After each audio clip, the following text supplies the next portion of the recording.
Wow, we have a very packed room here today. Thank you all so much for showing up and for joining. I apologize for the delay. The president and I were watching the press conference about the search for Savannah Guthrie's mother, which is just a heartbreaking situation. The president, as you all know, spoke directly with Savannah yesterday and told her that the federal government is here to help. Any requests that are made by state and local officials in the search of Miss Guthrie will absolutely be accommodated. I spoke with the FBI directly about that today as well. And our hearts and our prayers are with Savannah and her entire family as they search for her dear mother. I also have a quick scheduling announcement for all of you. Tonight at 7 p.m. during prime time, President Trump, Dr. Oz, and National Design Studio Director Joe Gebbia will officially unveil Trump RX, a state-of-the-art website for American consumers to purchase low-cost prescription drugs. This historic announcement will save millions of Americans their hard-earned money. So make sure to tune in tonight, and we will see all of you in the news media there. President Trump promised to restore law and order to the United States of America, and newly released data proves he is delivering overwhelmingly on this promise. A study from the Council on Criminal Justice shows that the murder rate across America's largest cities plummeted in 2025 to its lowest level since at least 1900. Again, let me repeat to put this in perspective. This marks the largest single year drop in murders in recorded history.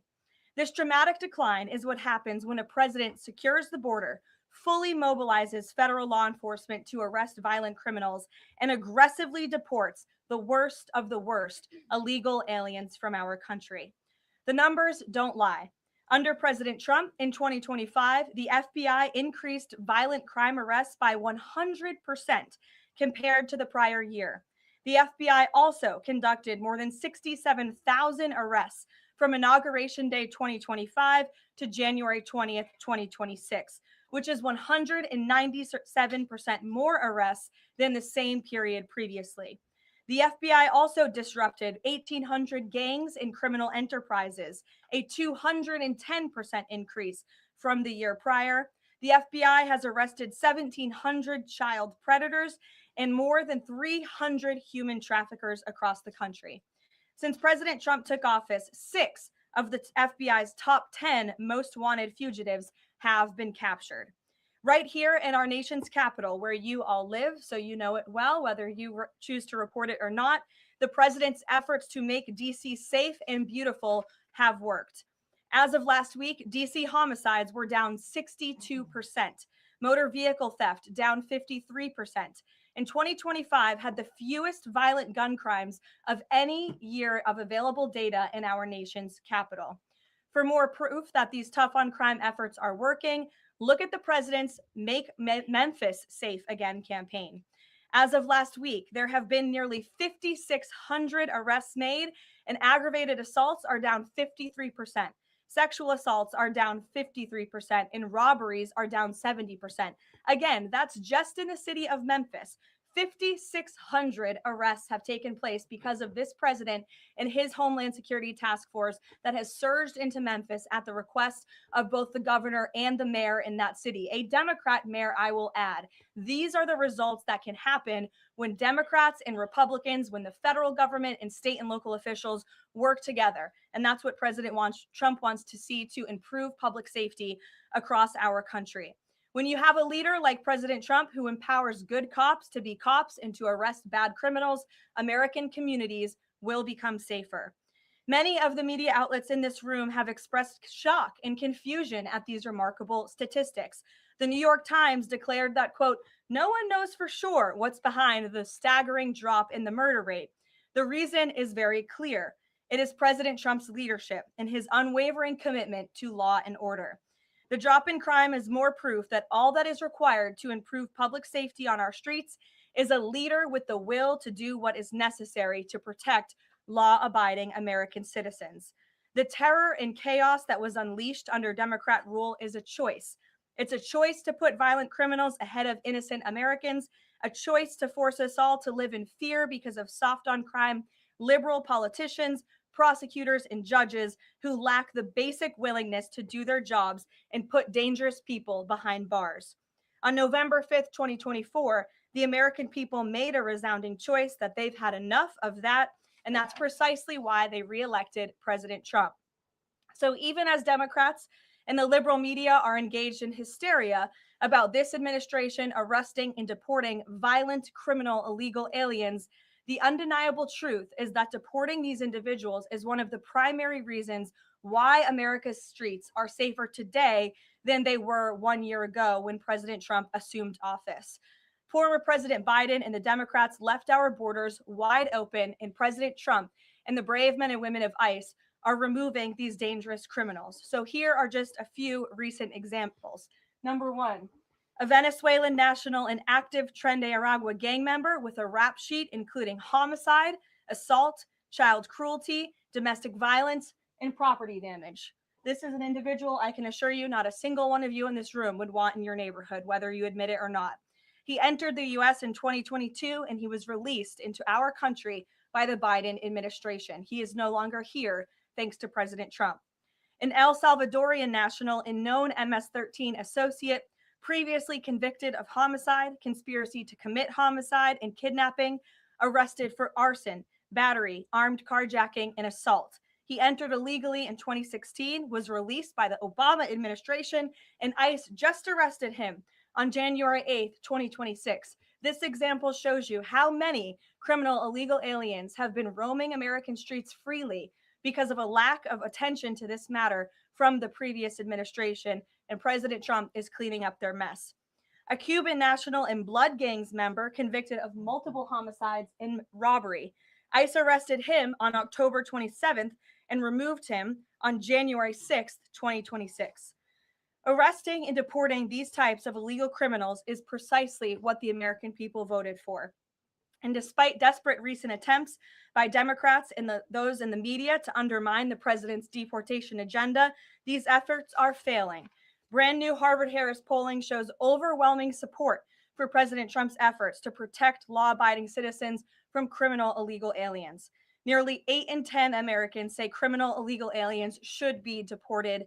A solid majority also support deporting all illegal aliens, regardless of additional crimes. And more than 2 in 3 Americans back the Trump administration's common sense requirement that state and local officials cooperate with federal authorities and work to hand over criminal illegal aliens in local jails for swift deportation. Finally, to prevent another invasion of millions of illegal aliens from happening again, President Trump and Secretary Noem delivered the most secure border in American history. 0 illegal aliens were released into our homeland over the past 9 months. This is a truly remarkable achievement. Again, 0 illegal aliens released into the country in 9 months. This is staggering, and it deserves more attention from all of you. Overall, Customs and Border Protection recorded the lowest total encounters in agency history. Daily encounters have fallen by 95%, averaging just 250 apprehensions at the southern border a day.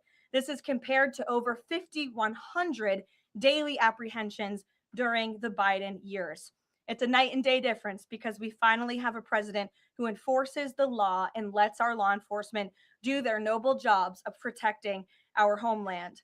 When President Trump campaigned on making America safe again, this is exactly what he meant, and the numbers and the results speak for themselves. With that, I will open it up to questions today. We're going to start with Daniel Baldwin from One America News, who is here religiously covering the White House beat every day. So it's good to see you in a chair instead of standing up today, Daniel. Thanks for being here, and why don't you kick us off? Thank you, Karoline. It's an honor and a privilege to represent One America News in the new media seat. First question on the DHS funding bill.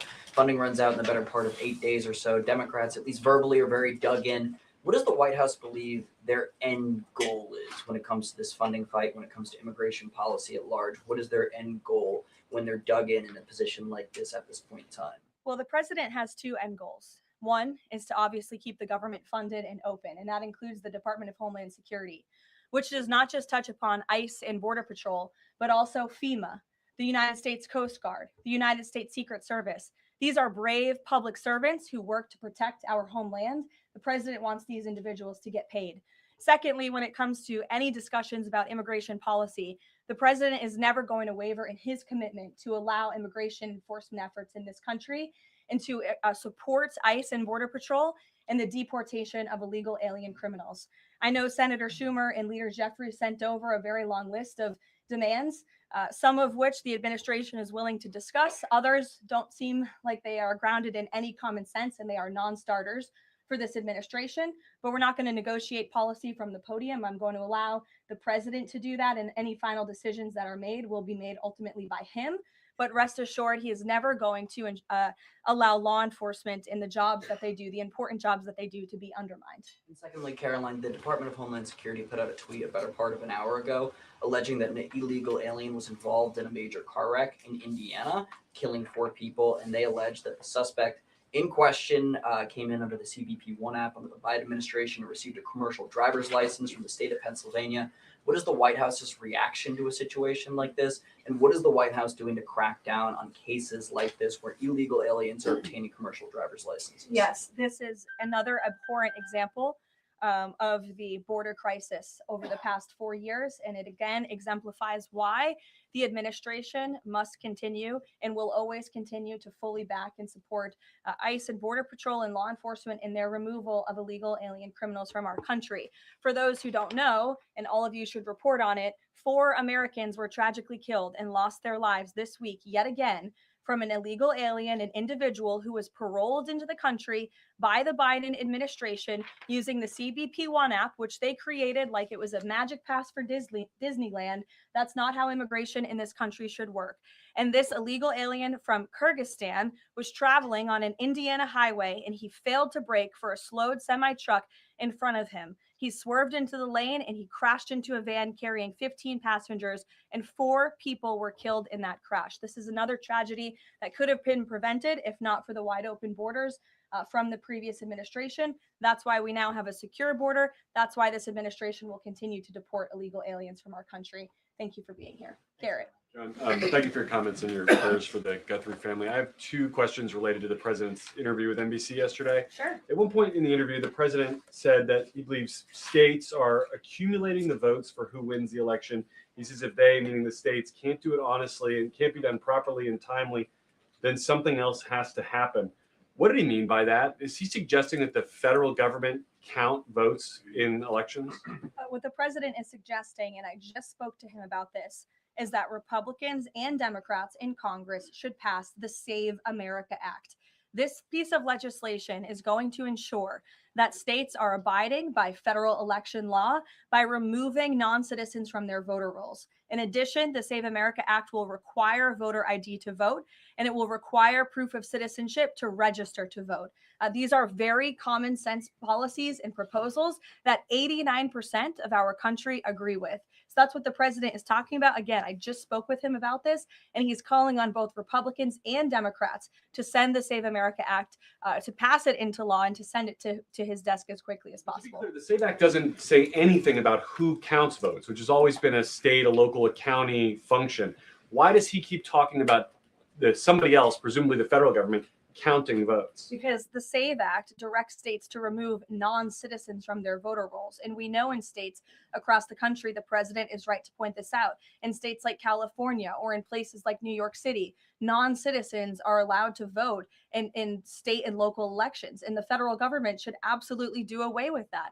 I don't think a single person in this room, if you really are being honest with yourselves, should agree that non-citizens should vote in American elections, no matter where that election is up and down the ticket. And so this is a piece of federal legislation that will help states ensure the integrity and the sanctity of their elections. And that's what the president wants. Peter. Thanks, Caroline. President Trump posted about Nancy Guthrie that he is directing all federal law enforcement to be at the families and local law enforcement's complete disposal immediately. What should we expect to see from the federal government in coming days in the search to find Nancy Guthrie? It's a very good question, Peter, and it's why I was on the phone with the FBI earlier this morning to ask that.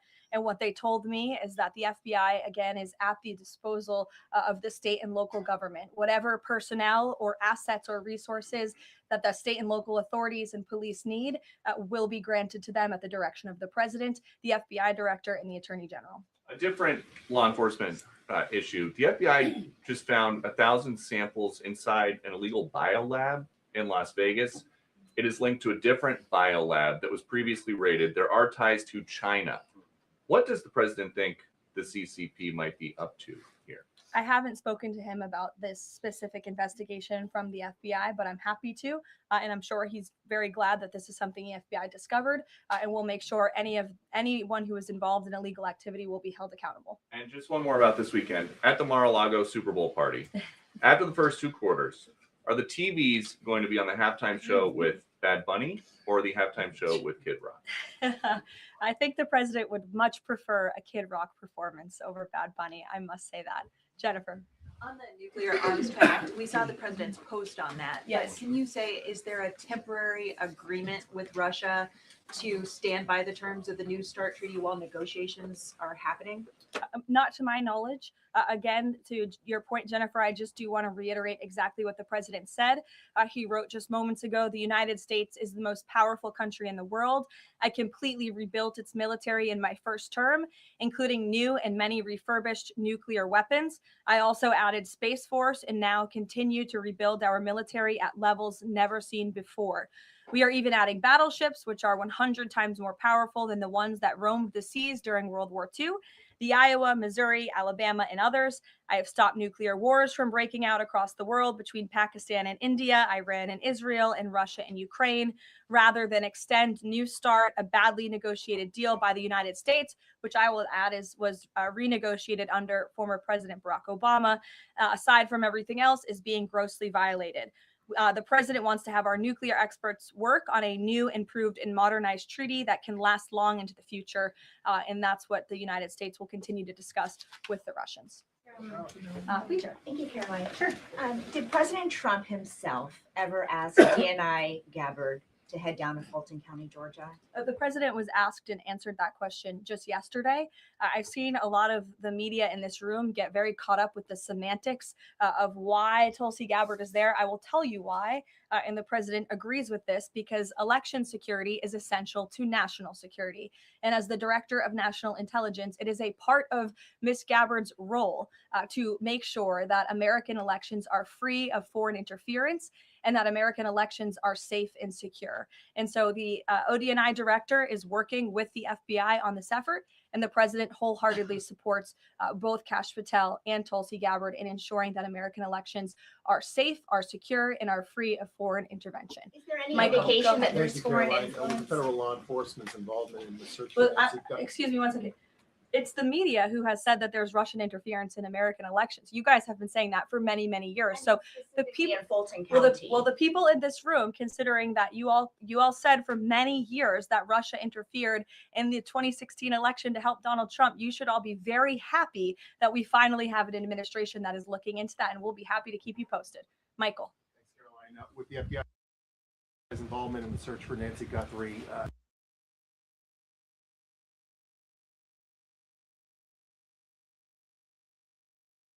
now, has this search expanded nationwide outside of Arizona? And given Pima County's proximity to Mexico, is this now an international search? Well, Michael, that would be a question for state and local authorities as they continue to oversee the investigation at this time. Again, the federal government and the FBI have offered any and all resources, but the state and local authorities are still leading the investigation. So I would direct you to them. I'm certainly not in a position to talk about it. One other question, Caroline. Sure. Friday's talks with Iran, they were originally supposed to take place in Turkey. They've now been moved to Oman. Can you tell us the reason for that move?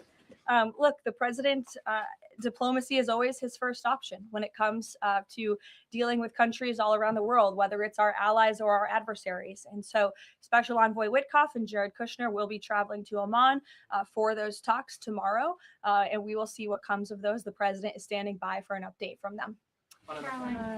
Sure, in the pink. Thank you, Caroline. Cuban leader Miguel Diaz-Canel said today that Cuba would be willing to engage in dialogue with the United States only without pressure, without preconditions, on equal footing and with respect for sovereignty.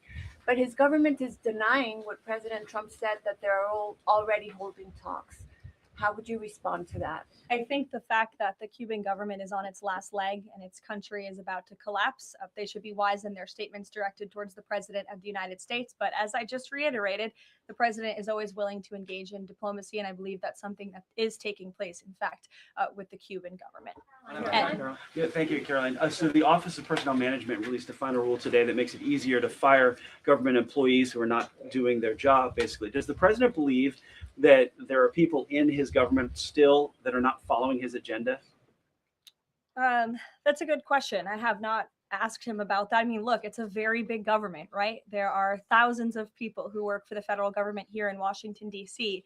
This administration has been very much focused on ensuring that we have an efficient and productive workforce for the American taxpayer. There's not a day that goes by where we don't show up and realize we are public servants working on behalf of the American people, and everybody in the federal government best have that mindset, or they won't be welcome to work for this administration. So I think it's a good thing that the Office of Personnel Management put this rule out. I think if people aren't doing their jobs, if they aren't showing up for work, if they're not working hard on behalf of this president, they're not welcome to work for him at all. The New York City mayor is dealing with a $12 billion budget deficit. If he texted President Trump, would the president bail him out? I'll leave that answer to the president himself, Ed. Kristen, go ahead. One more follow-up on Karoline Gabbard.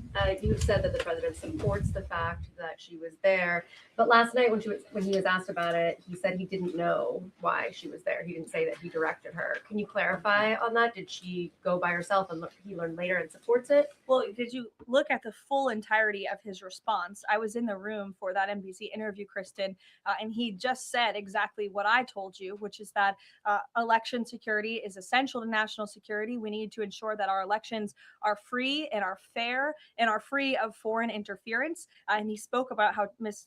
Tulsi Gabbard is involved in that effort. So you're taking like the first three words that he said to one question and not looking at his entire response. On what you said about foreign interference, you talked about 2016 and Russian interference, but what we've learned from these Georgia officials is what was seized by the FBI were ballots from 2020 in this Fulton County election center. Do you have any evidence that there was international interference in the 2020 election in this election center? What I do have evidence of, and what the media seems to be undermining, is why Tulsi Gabbard is there in the first place.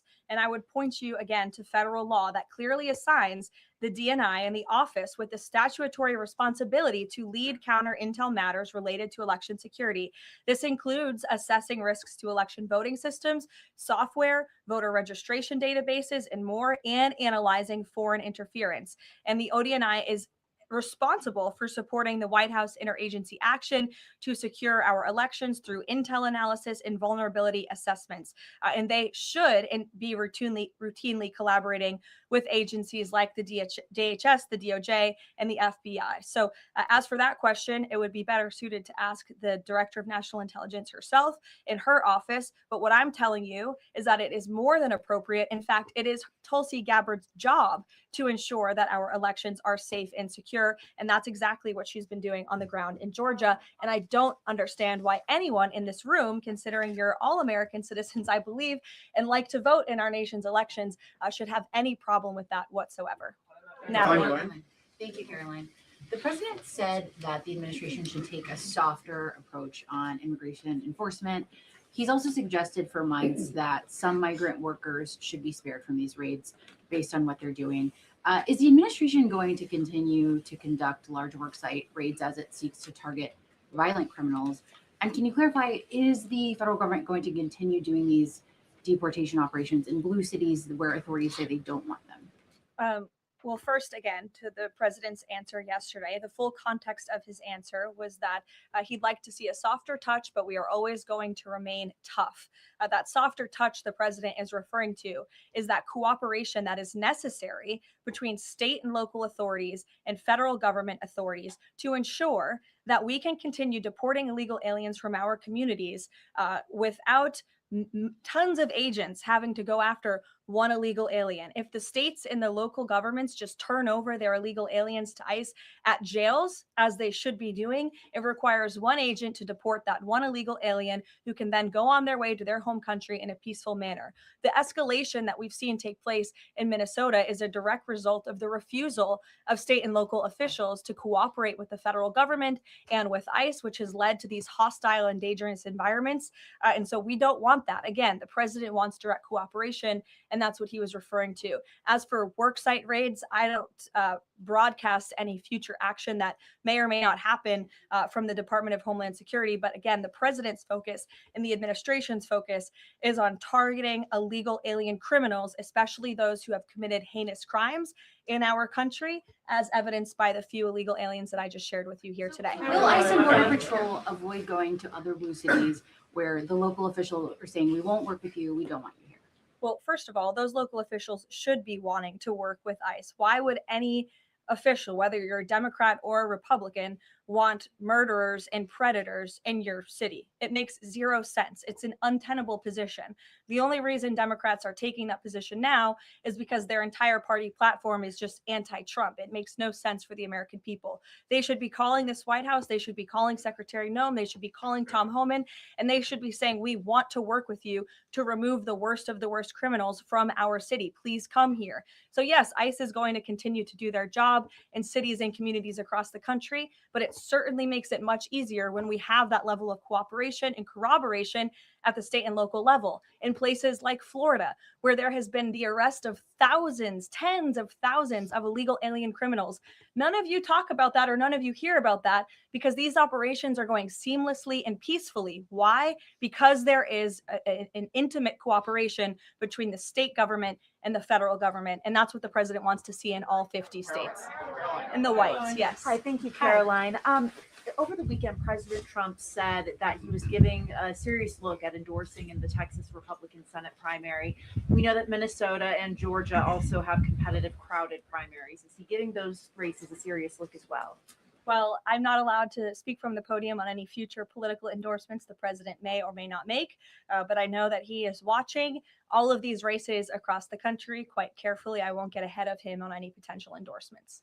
John. Thanks a lot, Caroline. Two questions for you about the continuing resolution that the president signed for the Department of Homeland Security. What would be the repercussions for all of the agencies under DHS if no agreement is reached on funding when that deadline approaches next Friday? Well, there will be grave repercussions for all of those agencies, but more importantly, frankly, for the American people who those agencies serve. And that's exactly what the president and the White House want to avoid.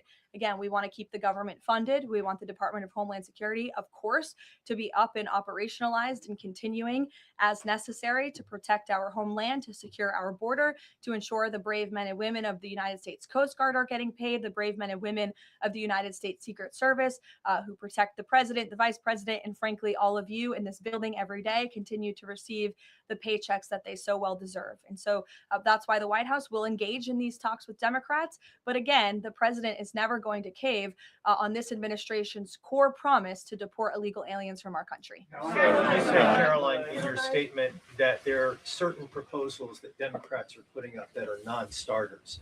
What are some of those non-starters? There are a few, and it's a very good question, but I won't negotiate from the podium. I know the White House will be engaged in direct, serious talks with Democrats on this important matter. Natalie.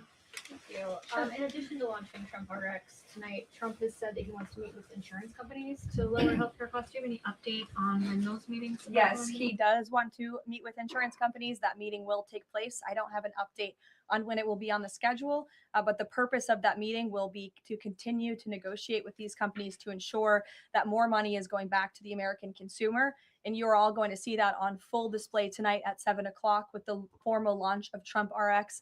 I'm telling you, this is going to be a very cool and unique event. So everybody really should tune in. Can you clarify what the president said on the Diego Garcia deal? He said he didn't like it. Now he says he's for it. He spoke with Prime Minister Starmer directly. He understands Prime Minister Starmer's position and he supports it. But as the president reiterated in that statement, of course, the United States reserves the right to protect our assets. We still have a military base, of course, on the island of Diego Garcia. And so the president reiterated to the prime minister and to all of you that the United States will never waver, if necessary, in protecting our assets anywhere in the world, but including on Diego Garcia. And he supports the prime minister's decision. Elizabeth. Just on that one, Caroline, can I ask you? Said that he's now seeking. John, I'll go to you after. The president said he's now seeking $1 billion from Harvard, considerably more than before. What changed here, and how are negotiations going? Well, look, this has been an ongoing negotiation and frankly a frustrating negotiation for the president and the administration because we want a deal. And it's very unfortunate that Harvard has dragged its feet in understanding they need to rectify the wrongs and the illegal behavior that took place on their campus over the course of the past several years under the previous administration. And so the president wants a justified deal to correct for that criminal behavior that took place on their campus. He is now demanding $1 billion from Harvard University, and Secretary McMahon will be continuing to lead this negotiation and these talks. John. Caroline, thank you. You mentioned some polling earlier that was very compelling on deportations. Rasmussen came out with a poll today, said 75% of Republicans want all illegals deported. It seems like the conversation has shifted again to focusing only on deporting illegal aliens who are criminals. Is the president still committed to deportations of the 20 million illegals that came here under Joe Biden, or are you starting to see that back? Yes, and the president has always been committed to that, John. But we must prioritize, and the prioritization is on those tens of thousands of convicted criminals whom we know are still roaming our streets. ICE and Border Patrol and DHS have done a phenomenal job of removing tens of thousands of them. Actually, nearly 1 million people have been deported from our country over the past year, 2 million additional self-deportations. So nearly 3 million people have left the United States. But again, as you pointed out rightfully, Joe Biden and the Democrats allowed approximately 20 million people into our country illegally. So yes, of course, the president is committed to ensuring that America is and always will be a nation of laws. Thank you, Caroline. Steve Bannon recently said, quote, "We're going to have ICE surround the polls come November." Is that something that the president is considering? That's not something I've ever heard the president consider, no. Guarantee to the American public that ICE will not be around polling locations or voting locations in November? I can't guarantee that an ICE agent won't be around a polling location in November. I mean, that's frankly a very silly hypothetical question. But what I can tell you is I haven't heard the president discuss any formal plans to put ICE outside of polling locations. It's a disingenuous question. Caroline, I had two questions regarding the DHS. The first one is one of the Democrats' main demands for DHS funding was to demask ICE agents. Is this something that the president is even considering? Again, this is one of the specific points in the letter that went out by Senate Majority Leader Schumer and Hakeem Jeffries. I won't negotiate the individual points from the podium, but it is obviously something the White House will be discussing with lawmakers on Capitol Hill in the coming days. Is the administration concerned that the shakeup that we're seeing of DHS activity in Minneapolis could potentially embolden different obstructionist protesters around the country as they now have a playbook on how to get ICE out of their cities? No, because what you saw yesterday with the drawdown of 700 agents only occurred because the condition that the president of the United States set for local states, local counties to turn over illegal aliens to ICE has been met. The vast majority of counties, nearly every single county now in Minnesota, has made an agreement to notify ICE when they are releasing an illegal criminal from their jail. This is a huge win for the administration. Again, it's a condition the president set out and has been met thanks to the tireless efforts of Mr. Homan. And as for the left-wing agitators who have been illegally obstructing ICE's immigration efforts, we are not letting that behavior go unnoticed or unpunished. In fact, just today, the Department of Homeland Security arrested this individual. He is a self-proclaimed Antifa member who has been threatening, doxing, harassing ICE He called for the murder of federal law enforcement officers. He encouraged bloodshed in the streets of Minnesota. He proudly acclaimed affiliation with the domestic terrorist organization Antifa, and the Department of Justice, thanks to the great work of HSI and the FBI, was able to locate and arrest this individual today.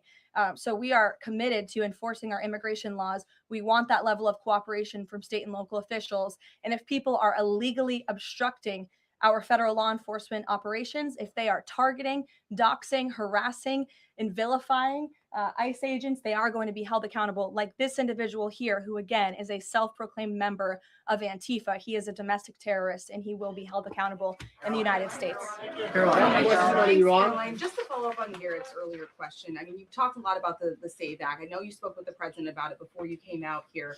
The president has gone beyond that, though. He's talking about Republicans taking over elections, states are agents of the federal government. So just to be clear, is the president only calling on Congress to pass the SAVE Act, or does he want Republicans to go further than that before the midterm elections? The president is calling on Republicans, again, and Democrats to pass the SAVE Act. I will reiterate, requirement for voter ID to vote.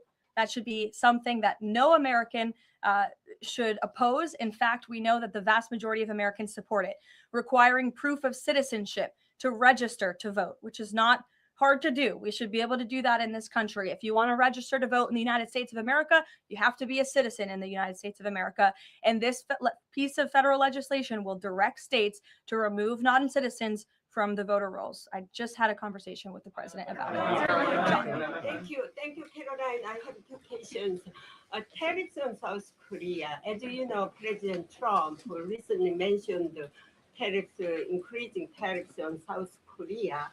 When will the 25% tariffs increasing on South Korea begin? Secondly, what impact will this have on national security? Sure. I don't have a timeline for you on that, but I will make sure that our trade team here at the White House gets you an answer swiftly and promptly. John. Thank you so much, Caroline. Yesterday, President Trump in the NBC interview said that it bothers me that somebody is going after Bill Clinton. That somebody is the House Oversight Chairman, James Comer, a Republican. Why is the president bothered that they're investigating Bill Clinton and his Epstein ties? Look, I think that the president has respect for the former president of the United States, Bill Clinton. He said yesterday himself they've shared a good relationship, and that's what he was reiterating in that NBC interview. Go ahead, Caroline. Can you tell us a little bit about the agenda for tomorrow's talks with the Iranians? What will be the focus of the discussions? Diplomacy moving forward. The president has obviously been quite clear in his demands of the Iranian regime. Zero nuclear capability is something he's been very explicit about, and he wants to see if a deal can be struck. And while these negotiations are taking place, I would remind the Iranian regime that the president has many options at his disposal, aside from diplomacy, as the commander-in-chief of the most powerful military in the history of the world. Washington Examiner, go ahead.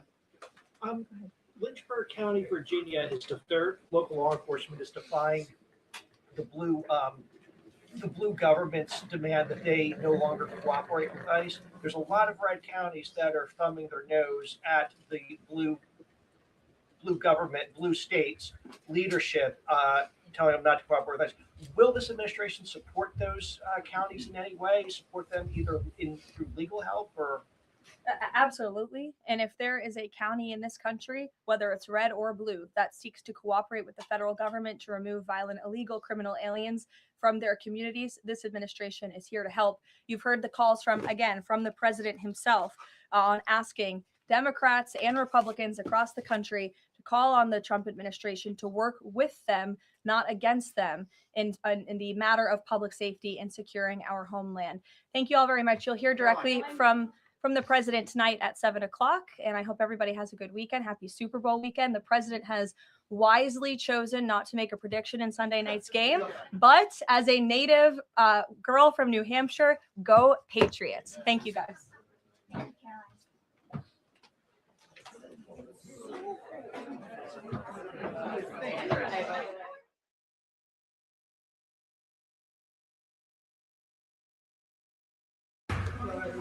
How you doing, Mr. President? Big day. One of our great people, Dan, Aaron, they're getting married. And so that's a big day. Very loyal, very fantastic people. Sir, on Iran, the Supreme Leader today said that U.S. attack could spark a regional war. Giving you response to that, sir? Why wouldn't he say that? Of course you can say that, but we have the biggest, most powerful ships in the world over there, very close, a couple of days, and hopefully we'll make a deal. If we don't make a deal, then we'll find out whether or not he was right.